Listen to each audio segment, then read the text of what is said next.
মাননীয় সভাপতি, আমাকে সুযোগ দেওয়ার জন্য আমি কৃতজ্ঞ আপনার প্রতি। আজকে যে বিষয়টি নিয়ে আলোচনা হচ্ছে, ডক্টর মামুন যে গবেষণাটি উত্থাপন করলেন 26টি দেশের উপরে বিগত 50 বছরে অন্তর্বর্তীকালীন সরকারের অভিজ্ঞতার ভিত্তিতে, আমি তাকে অভিনন্দন জানাই। খুবই একটি প্রাসঙ্গিক এবং সময়োপযোগী একটি গবেষণা, এবং আপনারা দেখেছেন তার ভিতর থেকে বেশ কিছু সাধারণ সিদ্ধান্ত এসেছে, যেমন সময়কালীন ব্যাপারে এবং সেই সরকারগুলোর কি গভীরতা নিয়ে, কি তীব্রতা নিয়ে কাজ করবে এবং কি নিষ্ক্রমণ কিভাবে হবে এবং তার পরবর্তী পরিস্থিতি কি। খুবই একটি মূল্যবান গবেষণা। আমি আপনাদের সকলকে সময় নিয়ে এটিকে দেখার জন্য অনুরোধ করব। আমি আরো যত্ন নিয়ে এটা পড়ব এবং আমার সহকর্মীদের সাথে আলোচনা করব।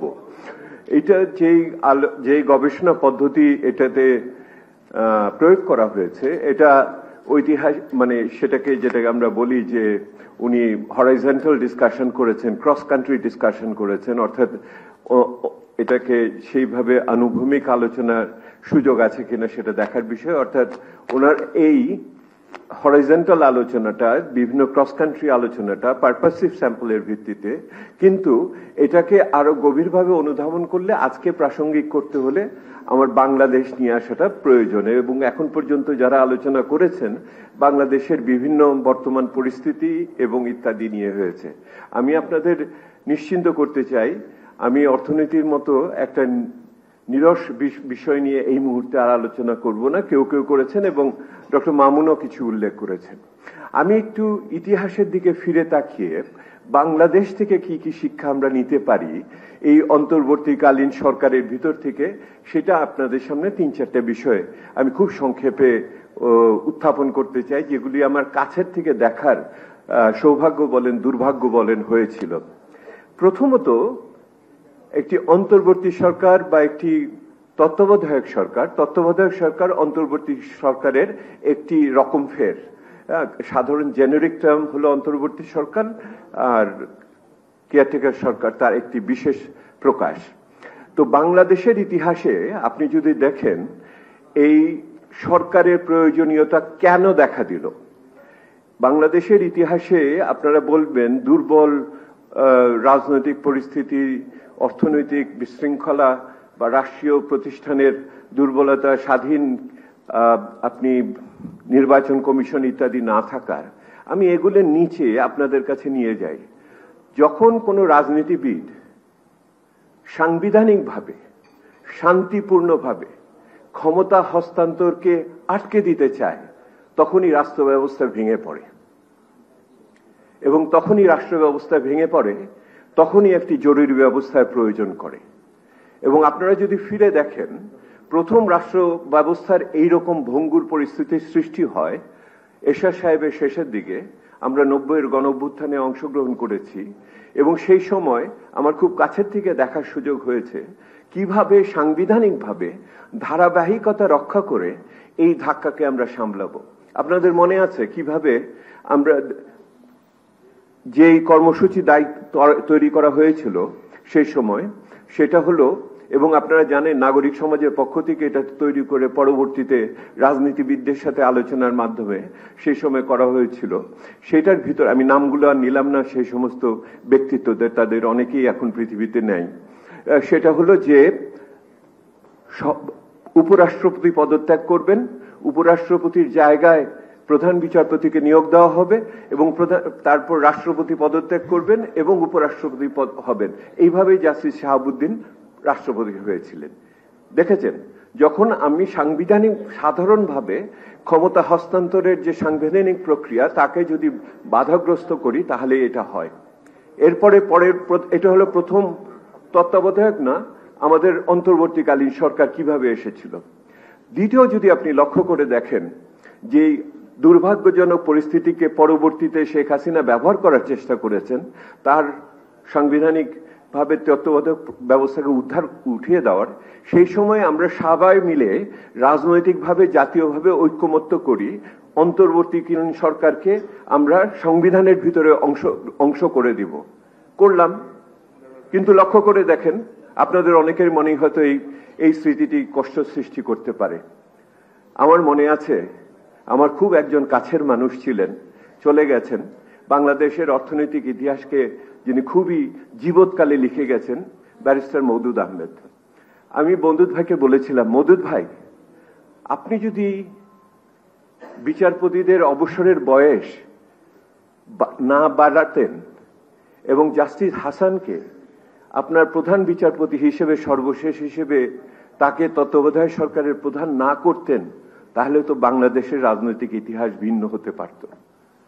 উনি ব্যাখ্যা দিয়েছিলেন, এটাই এখানে ব্যাখ্যা দেওয়ার আমার এটাকে বলার দরকার নেই। ওই যে আমরা বিচারপতিদের বয়সকে নিয়ে সংবিধান সংশোধন করে আমরা আগামী দিনের তত্ত্বাবধায়ক সরকারের প্রধান কে হবে একে প্রভাবিত করার চেষ্টা করেছিলাম। সেইটার ফলেই কিন্তু এইটার সূত্রপাত হলো, আমি তত্ত্বাবধায়ক ব্যবস্থাকে নিয়ে আমি কিন্তু বিকৃতি সৃষ্টি করলাম, যেটা দিয়ে আমরা ঐক্যমত্য করেছিলাম তার থেকে বিকৃতি সৃষ্টি করলাম। এবং পরবর্তীতে 1-11 যে আসলো, এই 1-11 উৎস খুঁজতে হলে আমাদের ওই বিষয়কে অবজ্ঞা করার সুযোগ নাই। এরপরে কি হলো আপনারা লক্ষ্য করে, এটা হলো দ্বিতীয়। তৃতীয় কি হলো?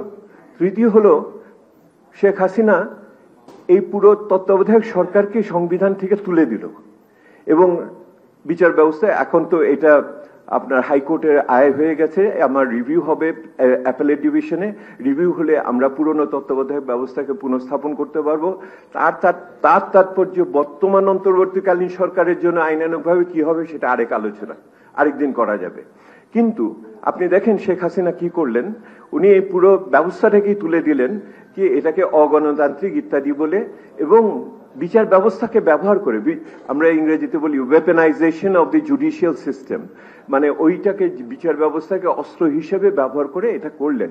অর্থাৎ এটা আমার প্রথম শিক্ষায় পুরো বিচারটা থেকে, যখনই রাজনীতিবিদরা শান্তিপূর্ণ উপায়ে ক্ষমতা হস্তান্তরের সাংবিধানিক প্রক্রিয়াকে বিকৃতি সৃষ্টি করেছেন, তখনই ক্ষমতা এই ব্যবস্থা ভেঙে পড়েছে। এবং এর চেয়ে সবচেয়ে বড় এটার ভিকটিম শিকার হয়েছেন রাজনীতিবিদরা নিজেরা। রাজনীতিবিদরা এর ফলে সবচেয়ে বেশি কষ্টের শিকার হয়েছেন।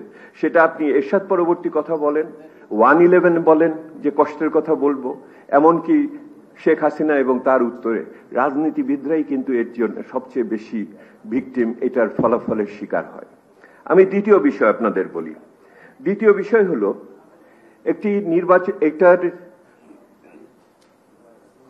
সরকার, তত্ত্বাবধায়ক সরকার, অন্তর্বর্তীকালীন সরকারের আরেকটা অভিজ্ঞতা হলো, সেই সরকার যদি নিস্পৃহ না হয় তাহলে অবশ্যই সমস্যার সৃষ্টি হবে। অর্থাৎ এই তো সরকারের পরবর্তী সরকার যে আসবে নির্বাচনের ভিতর দিয়ে, সেই নির্বাচনের ফলাফল সম্বন্ধে তিনি যদি নিস্পৃহ না হন, তার যদি কিছু যায় না আসে, তাহলেই সমস্যা হবে। অর্থাৎ তিনি নিরপেক্ষ থাকবেন না।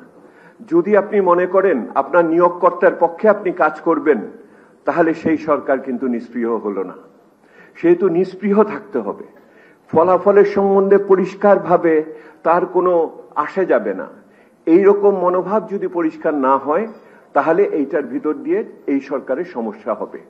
যত দীর্ঘ সময় থাকবে তত তার কায়েমি স্বার্থ এটার ভিতরে গড়ে উঠবে। ওই যে ফলাফল বের হয়েছে যে কম সময় থাকলে পরে ভালো ফলাফল থাকে, সেহেতু নিস্পৃহ থাকার সাথে সময়কালের একটা সম্পর্ক আছে।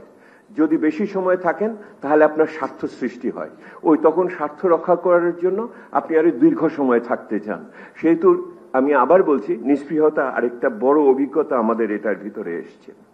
তৃতীয় আরেকটা বিষয় আমি বলি, আমাদের দেশে যেহেতু চলমান রাজনীতির ভিতর দিয়ে আমাদের অনেক সংস্কারের আকাঙ্ক্ষা পূরণ হয় না, তখন যখন অন্তর্বর্তীকালীন সরকার আসে, তখন আমরা মনে করি এর ভিতর দিয়ে অনেক কিছু করে ফেলবো। আমি আপনাদের পুরনো অভিজ্ঞতা থেকে বলছি, তথাকথিত 1/11 অভিজ্ঞতার ভিতর থেকে এবং বর্তমানের অভিজ্ঞতা থেকে, আমার পিসিমা একটা কথাও শিখিয়েছেন, যতখানি খেতে পারবে অতখানি কামড় দিও, যেটুকু চাবাতে পারবে না অত কিছু মুখে নিও না। সেহেতু you bite as much as you can chew, যতখানি চাবাতে পারবে অতখানি কামড় দিবে। সেহেতু এটার সাথে কিন্তু আপনি কতখানি সংস্কার করতে পারবেন এবং কতখানি সংস্কার সেই রকম ভাবে নিষ্পৃহভাবে এই সময়কালের ভিতরে শেষ করতে পারবেন সেইটা মনে রেখেন।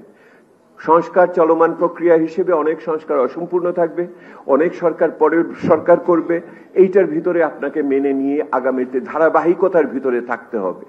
এইটা যদি আমি না করি তাহলে সংস্কার সংস্কার বলে আমি আবার বিভিন্ন অসংস্কারী কাজের ভিতরে যুক্ত হয়ে যেতে পারি।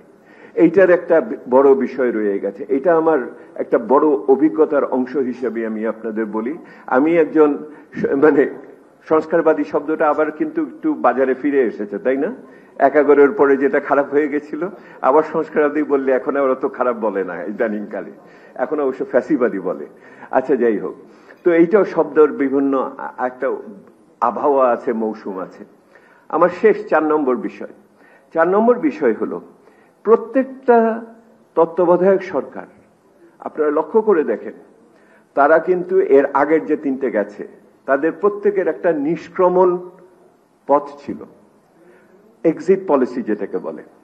আপনি লক্ষ্য করে দেখেন, যখন প্রথম এর আগেও যখন হয়েছে, এরশাদ সাহেব যখন এসছেন এবং অথবা আপনি যদি জিয়া রহমান সাহেব যখন দায়িত্ব নিয়েছেন, তারপরে দেখেন ওনার দল সংখ্যাগরিষ্ঠতা পেয়েছে, পঞ্চম সংশোধনী বা অন্যান্য বিষয় এগুলিকে বৈধতার ক্ষেত্রে কোনো সমস্যা হয়নি, আপনার পার্লামেন্ট কাজ করেছে ওনার পক্ষে। এরশাদ সাহেব ওনার জাতীয় পার্টি দিয়ে দল বানিয়ে ওনার যে সমস্ত অষ্টম সংশোধনী পর্যন্ত অন্যান্য বিষয় ছিল এটাকে উনি বৈধতা দিতে পেরেছেন। আপনি 1-11 সরকারের দিকে তাকিয়ে দেখেন, যেই সরকারটি এসছিল সেই সরকারটি যেই পার্লামেন্টে হয়েছিল সেটা কিন্তু ওই ফখরুদ্দিন সাহেবের সরকারের অনুগমনে হয়েছিল, সেহেতু ওনাদের বৈধতার ক্ষেত্রে কিন্তু খুব বেশি সমস্যা হয়নি। বর্তমান সরকার যে যাবেন, তারা যে কাজকর্মগুলো করেছেন, আগামী সরকার সেইগুলোকে সম্পূর্ণভাবে বৈধতা দিবে কিনা এই বিষয় কিন্তু এখনো সামনে রয়ে গেছে, বিশেষ করে সংস্কার এবং ইত্যাদির বিষয়ে। সেহেতু যে কোনো অন্তর্বর্তীকালীন সরকার, যে কোনো তত্ত্বাবধায়ক সরকার সর্বদা তার নিষ্ক্রমণ পদ্ধতি সম্বন্ধে চিন্তা করা উচিত। এই সরকারকেও সেটা করার সময় এসে গেছে, এক্সিট পলিসি চিন্তা করার সময় এসেছে।